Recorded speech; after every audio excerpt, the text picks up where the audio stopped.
Hey, it's Mike over at fishyourassoff.com, and today what I'm talking about is what's the best rod and reel for catching Spanish mackerel, basically.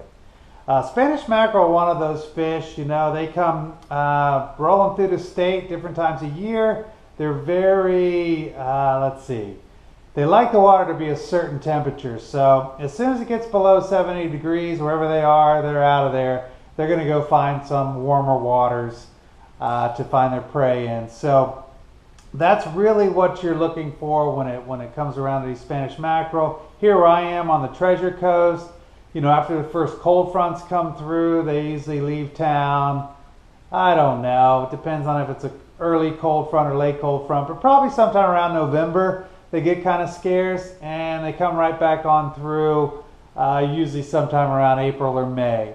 So they're pretty hot and heavy over the summer months and the beginning of the fall around here anyways. But let's just go ahead and talk about the right rod and reel to use to catch them.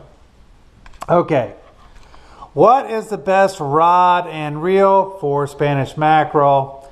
They're not very big. The average ones you're going to catch are going to be somewhere around 2 pounds probably.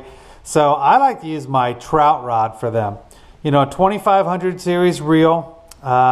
Loaded up with 8 or 10 pound braid and have that on just a medium action 7 to 8 foot rod, and you're pretty good to go as far as catching the catching the Spanish mackerel. You can get a real good reel and a real good rod combo for about 175 bucks. You really don't have to pay more than that. You probably get them cheaper, but that's a real good price range for you to look at if you're going to be getting this. And like I said, it's your trout rod too. So, you can use that for when you're out there fishing the grass flats, catching spotted sea trout too.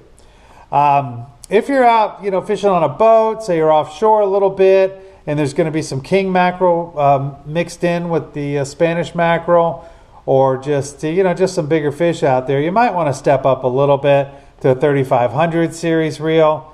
And in that case, you might step up with your braid and go to a medium heavy action rod instead of just a medium action rod. You're still looking at roughly the same price, $150, $175, something like that.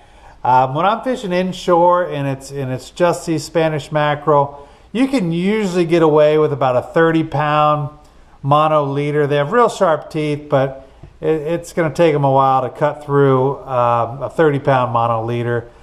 Usually if you go a little bit heavier, you might miss out on some of the strikes and such. So usually about 30 pounds works for me. But if you're going to move offshore, you might need to beef that up. And if there's kingfish around too, you're probably going to need some sort of wire leader on there. But that's really all you need. You just don't need a lot to catch these things because they're not very big. I think the biggest one on record is about 12 pounds, something like that. It was caught, I think it was caught around Fort Pierce. I think it was a 12-pound Spanish mackerel caught around Fort Pierce. I'm going to show you my rods. I got right here, let's see. So this is a 2500 series Shimano. I guess I had it rigged up for flounder fishing. But here you go. It's just a medium action ugly stick that I have here.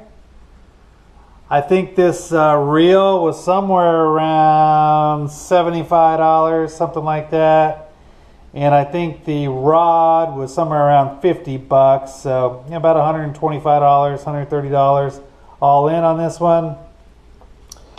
This other one over here is a medium heavy rod, and I got a Spin Fisher V. These are real cheap now, because the V is for 5. So now the 6s are out. So the VIs, if you want to call them that, are out. But these are about $140 reel. And again, it's another ugly stick. You can tell I've redone all the eyelets a million times on here. But that's just a medium heavy action ugly stick. This is, I think, 7 or 7.5 feet long. But yeah, these are great reels. These Spin Fisher Vs, now that or Spin Fisher 5, however you want to call it. Because the Spin Fisher 6s are out. So these are real cheap. They're usually about $140, $150. Now they're basically about $99 right now because the new one came out. But that's what I use. And those are great rods, and they're interchangeable.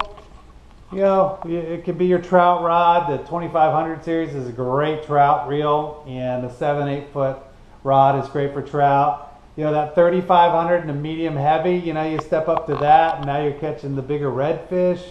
You can catch the snook. So they're just two good reel combos to have around anyways if you're fishing mainly inshore for smaller fish. But I think that's about it for now. Go to our website, check out the pro tips and techniques page. You can learn all about this. Just go to www.fishyourassoff.com. Learn whatever you want about inshore fishing. But I think that's it for today. So until next time, we'll see you then. All right. Bye-bye.